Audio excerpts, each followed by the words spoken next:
Shalom semuanya, juga yang di rumah selamat pagi, salam sehat, salam kuat, damai sejahtera selalu. Harus sehat, harus kuat, katakan amin.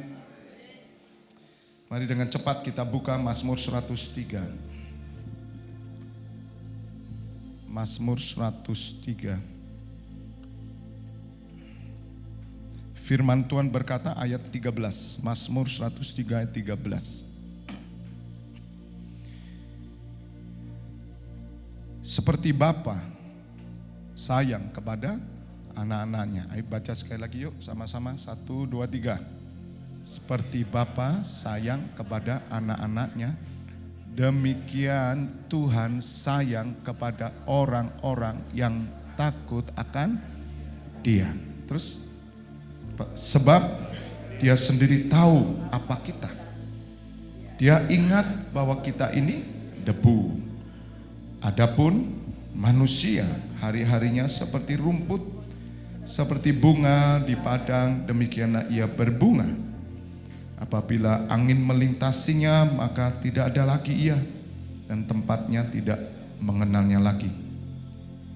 Tetapi kasih setia Tuhan dari selama-lamanya sampai selama-lamanya atas orang-orang yang takut akan Dia, dan keadilannya bagi anak cucu, bagi orang-orang yang berpegang pada perjanjiannya dan yang ingat untuk melakukan titahnya. Katakan amin. Berbahagialah Bapak Ibu Saudara yang mendengar firman Tuhan, merenungkan dan melakukannya.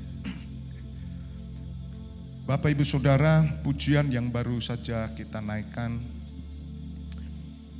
ketika saya dengar pujian ini, pengarangnya atau saya tidak tahu pengarangnya, tapi tim yang menyanyikan dari tim Surabaya, dari HM Worship, sungguh sangat luar biasa. Sebagaimana yang kemarin kita nyanyikan pujian itu, ku percaya ya, Engkau Bapa yang setia, ya, setiap lutut sama. Dan saya merasakan bahwa ini pujian yang membawa kita supaya kita tinggal di hadiratnya, menikmati, mengenal Bapa. Memang lirik-lirik saya ganti, lebih saya tertujukan kepada Bapa. Pujian-pujian yang tertuju kepada Tuhan Yesus berkenaan dengan pengorbanannya, berkenaan dengan apa yang Dia lakukan. Ya, tapi ketika pujian itu lebih menyeluruh kepada pemeliharaan, kepada berkat-berkat atau pertolongan, semua mengarah kepada Bapa. Ya, karena Bapa yang berinisiatif semuanya melalui putranya. Jadi Bapak Ibu Saudara, ada hal yang kami ganti. Tadi kami tidak pernah latihan, sempat hanya sebentar. Tapi puji Tuhan, tim musik yang luar biasa. Tepuk tangan buat tim musik ini. Ini sudah handal, saya sudah punya planning, saya mau bawa ke Boston. Boston itu Bandulan, belok kanan. Bunul Pak, Bunul. Bunul itu sana ya. Bunul itu di sana utara. Bapak Ibu Saudara, kita harus mengerti kekristenan ini supaya kita ini tidak sampai salah ya mengikut Tuhan. Kenapa ada banyak yang gugur, banyak orang yang kemudian meninggalkan Kristus, kendor, mulai tidak pelayanan, mulai tidak berapi-api. Kenapa? Karena mereka tidak mengenal Bapa itu, tidak mengenal siapakah Allah ini, bukan secara hanya pribadi, tapi apa yang dikehendaki oleh Tuhan. Mazmur 103 ayat 13 mengatakan seperti Bapa sayang kepada anaknya. Coba Bapak Ibu Saudara perhatikan ayat ini saja. Seperti Bapa yang sayang anaknya. Di ayat selanjutnya dikatakan manusia itu seperti bunga di padang. Bapak Ibu Saudara tahu bunga itu indah kan? Tapi ya layu. Tapi mereka ciptaan Tuhan. Tuhan tahu bunga itu indah, kemudian sebentar terkena angin, rontok, layu semuanya. Dan hari-hari manusia seperti rumput. Tetapi seperti Bapa yang sayang anaknya. Ya, pujian ini ada seperti Bapa yang sayang anak. Coba Bapak Ibu Saudara melihat bagaimana Allah itu seperti Bapa yang sayang anaknya. Kalau saudara sebagai orang tua sayang kepada anak, saudara sayang kepada anak karena sesuatu, atau Bapak Ibu Saudara mengasihi karena Bapak Ibu Saudara anak itu adalah ya anakmu. Bukan karena apa yang ada pada anakmu, bahkan apa yang kurang dari anakmu. Yang setuju tepuk tangan. Bisa ngerti enggak? Supaya kita jangan salah mengejar sesuatu. Kenapa Tuhan Yesus katakan carilah kerajaan Allah kebenarannya? Bahkan ayat Matius 6 itu berkata bahwa Tuhan Yesus berkata kamu itu mencari seperti orang-orang yang tidak mengenal Allah. Itu kebutuhan-kebutuhan dunia itu dicari bangsa yang tidak mengenal Allah. Tetapi kamu carilah. Jangan kamu khawatir akan hidupmu, akan kamu makan, akan apa yang kamu pakai. Bukankah tubuh itu lebih penting dari pakaian? Hidup itu lebih penting dari makanan. Bisa ngerti Bapak Ibu Saudara? Karena Tuhan Yesus mau menunjukkan sang Bapa itu. Perilaku Bapa kepada kita. Kalau saudara tidak mengerti ini, maka Bapak Ibu Saudara tidak akan pernah menjadi orang yang tekun di dalam segala hal. Karena kita lebih banyak mengasihi Tuhan karena apa saudara mengasihi Tuhan? Dia menyelamatkan kita ya, itu satu puncak karena kita dilahirkan kembali. Sama seperti Bapak Ibu Saudara kenapa mengasihi orang tua saudara? Saya mau tanya, karena orang tua saudara kaya? Atau karena orang tua saudara pejabat? Coba renungkan, kenapa saudara mengasihi orang tua saudara? Kenapa Bapak Ibu Saudara mengasihi anak? Ini kita renungkan supaya kita ini mengerti sehingga kita mengetahui apa yang dikehendaki Bapa. Seperti Bapa yang sayang kepada anaknya, demikian Tuhan sayang kepada orang-orang yang takut akan Dia. Sebetulnya Tuhan sayang kepada semua manusia, apalagi kepada saudara yang ditebusnya menjadi anaknya. Bahkan Tuhan Yesus berkata tidak mungkin seorang bapa memberikan ular waktu anaknya minta telur. Kala jengking, waktu anaknya minta telur kasih kala jengking. Anaknya minta roti kasih batu. Kamu yang jahat, lihat saudara. Kamu yang jahat aja tahu loh memberi sesuatu yang baik loh buat anakmu. Apalagi Bapamu yang di surga. Dia yang memberi terbaik buat saudara. Katakan amin. Asal saudara ngerti gitu loh. Ketika saya merenungkan ini saya sadar kekristenan ini ada sesuatu yang salah. Bapak mengasihi kita itu apa adanya.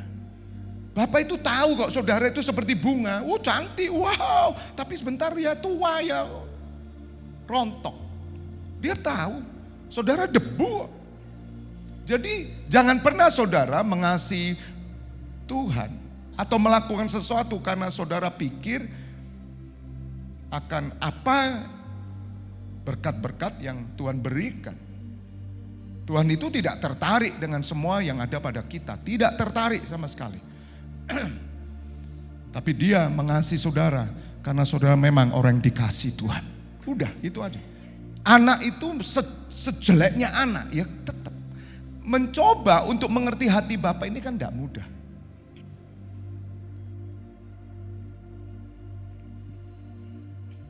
Sebab Dia sendiri tahu apa kita. Tuhan tuh tahu siapa kita.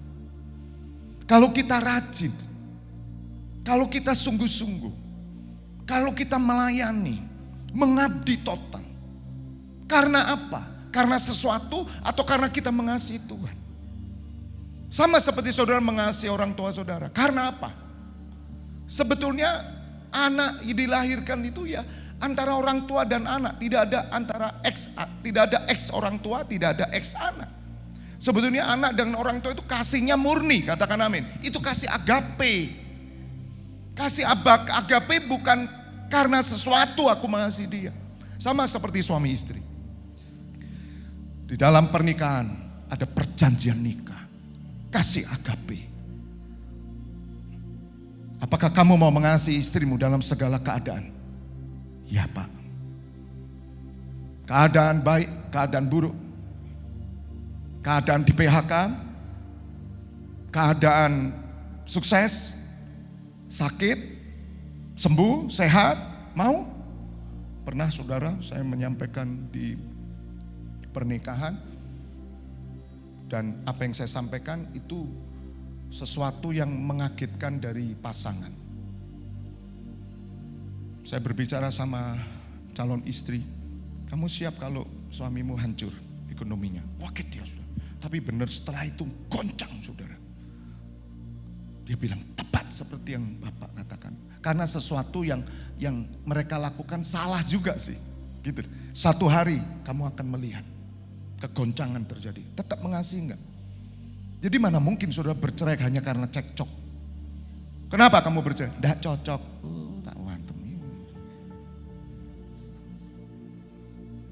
Apa alasan enggak cocok gitu?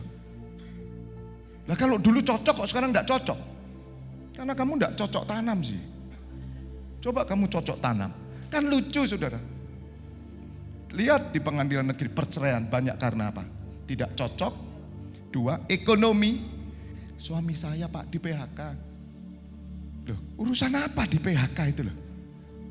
Sama seperti Tuhan dengan kita. Saudara meskipun di PHK, meskipun dinaikkan jabatanmu, urusan apa sama Tuhan? Engkau mengasihi bukan karena Tuhan mengangkat engkau, bukan. Karena engkau mengasihi karena dia layak untuk dikasihi. Karena saudara sebagai anaknya, umatnya, udah. Apalagi di PHK. Kenapa enggak ke gereja ibu? Ya baru di PHK Pak, ngeluh. Loh kok ngeluh, pusing? Loh apa hubungannya? Sama seperti seorang suami dan istri. Bahkan ada minta maaf. Di dunia yang lain antah berantahlah. Istrinya sakit tidak bisa menafkahi batin. Maka suaminya akan mencari orang yang bisa menafkahi batin. Bisa mengerti? Apakah itu pernikahan? Makanya jangan nikah, saya bilang. Kalau tidak siap menderita dua-dua. Siap. Tapi ini masih muda ya Pak. Loh kenapa masih muda? Hubungannya apa? Hubungannya apa kalau masih muda? Karena mereka diikat dengan kasih agape. Perjanjian dalam segala keadaan. Mau nggak kamu mengasihi? Keadaan itu bukan yang disengaja saudara, bukan. Tapi segala keadaan, cinta itu tidak berkurang. Kalau Bapak Ibu sudah mengerti ini, dalam segala keadaan engkau tetap setia. Tidak ada alasan sama sekali. Kekristenan kita sudah terlalu, maaf saudara, melenceng. Walaupun ada gereja-gereja yang saya lihat, rata-rata gereja yang kuno masih lurus. Tapi gereja modern saudara isinya ramal-meramal. Duit aja. Kenapa sih kalau miskin? Melayani Tuhan kalau miskin itu kenapa? Tabu apa? Sebab Tuhan tahu kok siapa kita.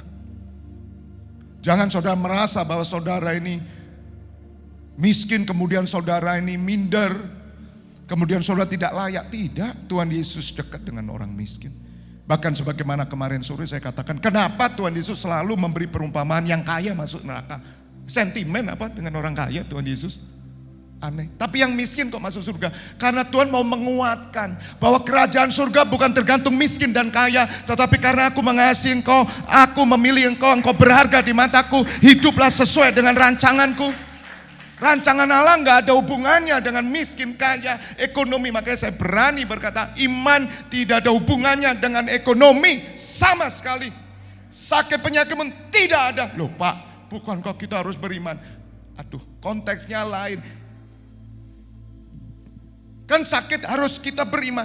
Kalau sembuh, kalau tidak sembuh kan bagaimana kamu? Saya sudah beriman tapi saya tidak sembuh dan banyak orang yang sakit mati. Orang Kristen, pendeta saja apa nggak beriman yang kena COVID itu awal-awal mati. Apa mereka tidak punya iman? Makanya saya berani berkata iman itu berdiri sendiri, tidak tergantung apapun. Meskipun saudara sakit, meskipun saudara sehat, kita tetap beriman bahwa Yesus adalah Tuhan. Kita tetap percaya. Jangan mengejar sesuatu yang tidak Allah perhatikan. Ngapain saudara mengejar kalau memang Tuhan menuntun saudara? Tuhan menuntun saudara menjadi seorang direktur bank. Siap Tuhan. Oleh kehendak Tuhan. Tidak ngoyoh ini. Kalau Tuhan menuntun saudara, saudara tidak pernah kehilangan hubungan dengan Tuhan. Yang terjadi apa? Dari office boy. Office boy rajin doa pagi. Office boy. Bawa teh itu. Begitu diangkat jadi GM. General Manager. Bangun siang. Kaum bangsawan. Bangsane tangi awan. Roti. Ya saudara. Biasanya minggu pagi sore. Sekarang kadang tidak ada kemana? Tugas luar kota. Streaming enggak di sana? Waduh Pak, saya harus ketemu dengan pemimpin-pemimpin bank seluruh jagat raya.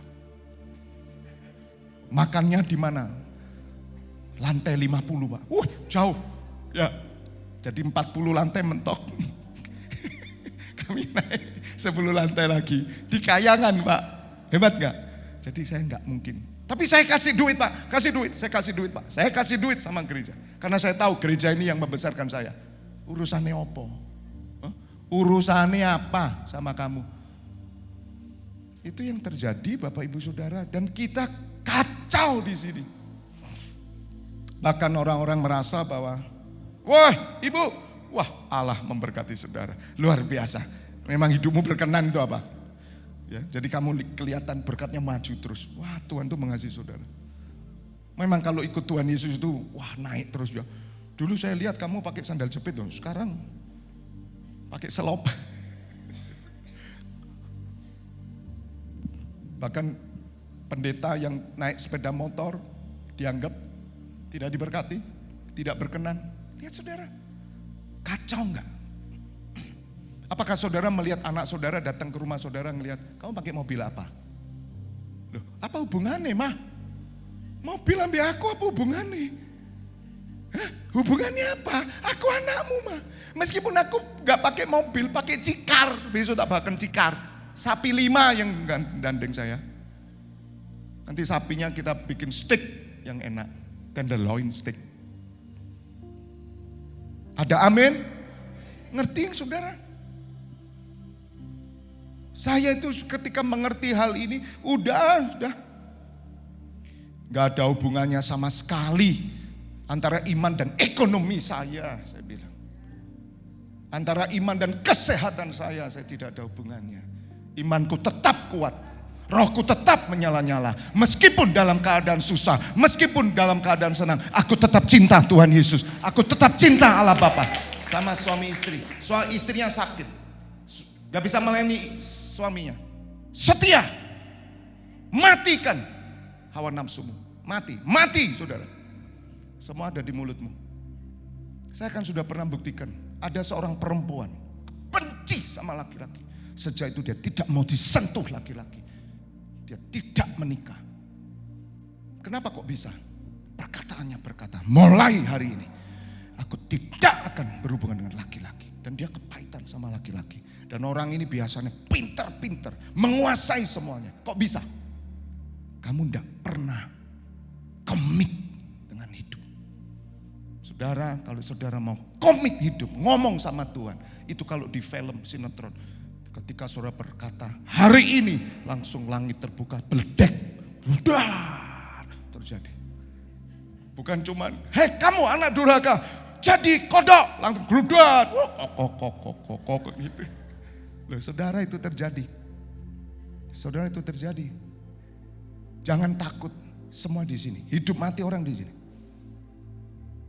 Berujar bisa. Ada banyak orang berhasil dalam hidupnya. Ekonomi saya lihat ya. Terutama wanita-wanita, saya tidak sebut nama. Wanita ini wanita iron woman. Wanita besi. Kenapa? Mengalami kegagalan. Dalam pernikahannya hancur. Saya percaya disakiti oleh suami. Mungkin pertinggalan pertama hancur, kedua hancur. Akhirnya dia berkata, aku akan berjuang. kata itu loh, dia dipakai di Indonesia menjadi orang hebat. Tanpa suami. Makanya saya pernah bilang wanita-wanita itu hebat kok sebetulnya. Karena suami-suami kan balelo kadang. Ibu-ibu itu kalau jualan di rumah kami lewat tuh kacang godok, mulai kami SMA keluar kacang. Ibu-ibu itu luar biasa loh, menghidupi dirinya sendiri bisa loh. Lihat, hebat ya, saya bilang wanita ini hebat ya. Lihat, karena apa? Komitmen. Dalam Tuhan, saudara juga pakai komitmen itu, ujarmu itu pakai. Apalagi menghadapi hal-hal tantangan seperti ini, suami istri bisa. Ucapkan, beledek akan turun atas saudara. Halilintar turun. Ini belum saya kasih judul ya. Belum kasih judul ya. Judulnya buat sendiri gitu aja ya. Judulnya adalah seperti Bapa sayang anaknya. Jadi Bapak Ibu Saudara gak ada hubungannya sama sekali. Saya tutup dengan Mazmur 139, pemusik masuk, ayo. Doa di hadapan Allah yang Maha Tahu. Kalau Tuhan gak lihat siapa kamu, apa yang ada padamu, miskin pun Tuhan itu dekat. Bahkan miskin, orang miskin itu yang namanya Lazarus duduk di pangkuan Abraham. Karena dia takut Tuhan. Borokan loh saudara, ora popo. Saya bilang, jangan saudara kemudian ikut gereja kejanti nanti kamu tambah sugih. Kan jadi penyembahan berhala toh. Itu kan doa kita. Tidak ada rezeki di sini saya bilang. Jangan cari rezeki sama Tuhan. Buat apa cari rezeki sama Tuhan? Tanpa Tuhan kamu dapat rezeki, saya bilang. Karena memang Tuhan menyediakan bagi orang-orang yang sungguh-sungguh, berkatnya dicurahkan. Ada orang ateis, kaya-kaya, yang nomor 1 dunia itu sekarang nomor 2. Sudah tahu, orang terkaya nomor 1. Ada agama? Tidak ada. Kok bisa? Katakan amin. Miskin itu loh masuk surga. Kalau orang kaya takut Tuhan, dia akan masuk surga. Tuhan tidak melihat kok, entah kamu kaya, kamu miskin. Enggak lihat sama sekali. Untuk pemimpin biduan Mazmur Daud, ayo singer masuk. Tuhan, engkau menyelidiki dan mengenal aku. Ayat 1 yuk. Mazmur 119 ayat 1. Bisa mengerti Bapak Ibu Saudara? Ya, ingat seperti Bapak sayang anak. Mama sayang sama kamu itu bukan karena kamu, juara 1, gak ada hubungannya. Anak saya dulu sekolah saya bilang, yang penting Papa hanya minta 1 tanggung jawab, itu aja. Nilaimu mau bagus mau enggak, kamu tetap anak Papa. Titik, sudah selesai. Katakan amin.